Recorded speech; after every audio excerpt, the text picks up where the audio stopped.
I might feel too good myself. So, tayo ng sample. Okay. Mix lang natin to. Ito ko lang. So, gawa tayo ng cross. Okay.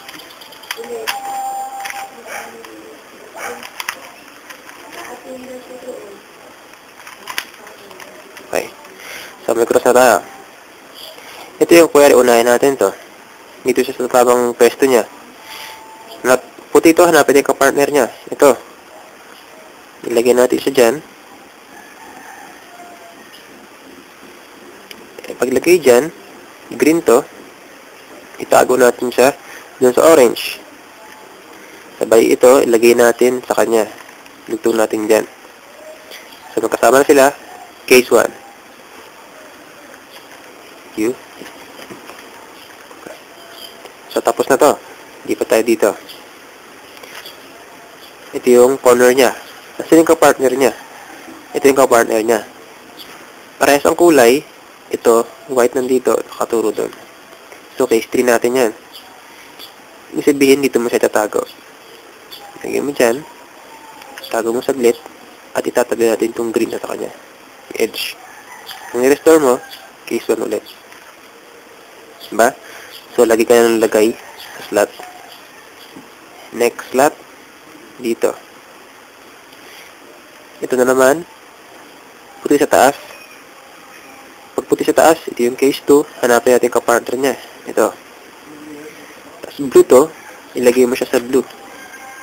Orange yung taas. Orange to. Tatago natin siya sa red. Sabay. I-attach mo sila doon. Yan. Kung i-restore mo, case 1 ulit. Diba? So, lagi ang pupunta dun sa case 1. Ngayon, ito naman, diba, lalagay natin muna yung corner sa tamang slot para makita natin yung reference. Ito yung reference eh. Puti sa taas, ito yung red. Ito yung red. Lagyan natin siya dyan kasi puti yun sa taas ng corner. Sabay, blue, tago sa opposite. Blue. Lagay sa green. Sabay, connect mo ulit yun. Pupunta ka ulit sa case 1. And then, opposite. So, tapos na yung first 2 layers natin. So, isa pa. Gulihin ko na saglit. So, another sample tayo. Buo tayo ng cross.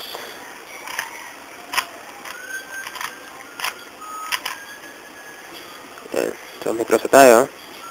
Unahin natin to. Blue, red. Lagay sa blue, red. Hanapin ka partner niya. Ito. So, sa case na yan, para sila ng kulay. Yung puti nandito, tatago natin doon. Sabay, tago mo ganyan. So, ito, malaya ka nang galawin to. Kailangan yung kapartner niya mapunta dito para pag na-restore mo, kutikit na sila. Sabay, case 1. Opposite. Next slot. Ito. Ito magkatabi. Pwede mo siyang itago. Kailangan paghiwalay mo. Pwedeng ganito ang hiwalay. Pwedeng ganyan. Basta paghiwalay mo siya, mapupunta siya dun sa kahit ano sa 4 na slot na case. Okay. Puti sa taas. Hanapin yung kapartner niya. Ito. Lagay mo siya sa orange. Kasi orange yan. Tapos ito green. Nagtago natin siya sa blue. Sabay, connect. Restore. Opposite. Diba? Sa case naman, isa pa. Ito yung puti. Nasa front. Tapos yung kapartner niya, opposite sila ng kulay. So, isang ganun lang yan. Case 3. Case 4. Case 3, tama. Kasama kaibang kulay, andito yung puti. So, ito yung mirror kanina nandito. So, pagkasamahin mo ganyan, tama na yung slot. Ngayon, ito naman, ganito yung pwesto nila. Merong ganitong case dun sa 41 cases ng F2L. Nasa iyo kung kabisuduhin mo yan. Pero ito, intuitive. So, kailangan paghiwalayin mo natin sila. Pwedeng ganyan. Pwede rin ilayo mo saglit to. Angkat natin to. Ilayo mo saglit. Diba? Sabay, ayusin natin. Yan.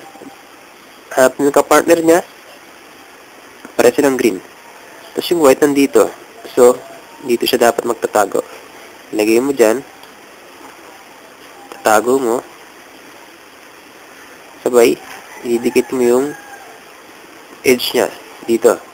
Para pag ni-restore mo, magkatabi sila. Case 1. Mirror. Opposite. Restore. So, sana matuturin kayo na makabuo ng cube gamit ang F2L. Kasi ito mas mabilis gamit talaga to sa speed cubing. Sa mga iba pang suggestion, kung may suggestion kayo, comment, o may correction, pwede kayo mag-comment sa site, sa YouTube, o dun sa website ng PCA.